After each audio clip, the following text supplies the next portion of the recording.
nag-compete ako last April, Australian. Ayan, Australian Open. Then now, yes. Ayun. Can you just talk about lang yung decision to compete again in the SEA Games? It's more on giving my best for the country, and it's my honor to represent Philippines. Sabi ni Sir Monico, ito daw yung parang stepping stone for the 2028 LA Olympics. Are you still gunning for Yes, Olympics? titignan natin, and there's a category naman na pwede kong laruan, and we'll see. Anong expectations mo para sa sarili mo, para sa team? Lalo na ikaw ngayon yung parang magiging leader. Leader ako? Hindi ko sure.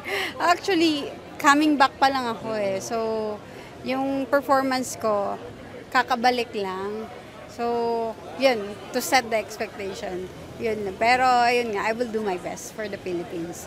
Ayun, ngayon, double time sa training. Ano bang goal mo? Kasi last two SEA Games Hindi ko masabi yung anong medal na maiuwi ko. Ang gusto ko lang sabihin na I will do my best for the country. Pero yung, di ba, ano ko nga na ngayon sa 50... 8 ang lalaruin ko, yes. Pero nakapag-compete ka na dati sa 58, Yes, di ba? 58 talaga yung category ko dati. Pero yun na lang yung parang kulang mo yung gold sa 58, di ba? Kasi may silver ka na, may bronze ka na dun sa 58 SEA Games. Hindi ako sure. Ang tinitignan ko kasi yung medal na napanalunan ko. So, I want to medal na ata sa SEA Games. So, ngayon, more on representing Philippines talaga.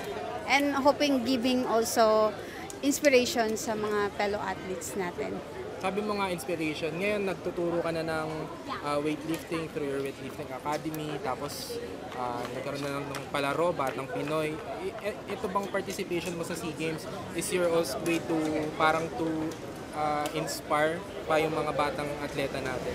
Yeah, it's also to inspire the batang atleta and also yung same age ko, then women, na people keep saying na mag-stop ka na, but you know, sa sports kasi walang gender, walang age. So, yeah, you can excel if you want to. Nabanggit mo yung age, sa tingin mo hanggang kailan ka ba magko-compete? Hindi ko masasabi, pero baka after LA, tignan natin.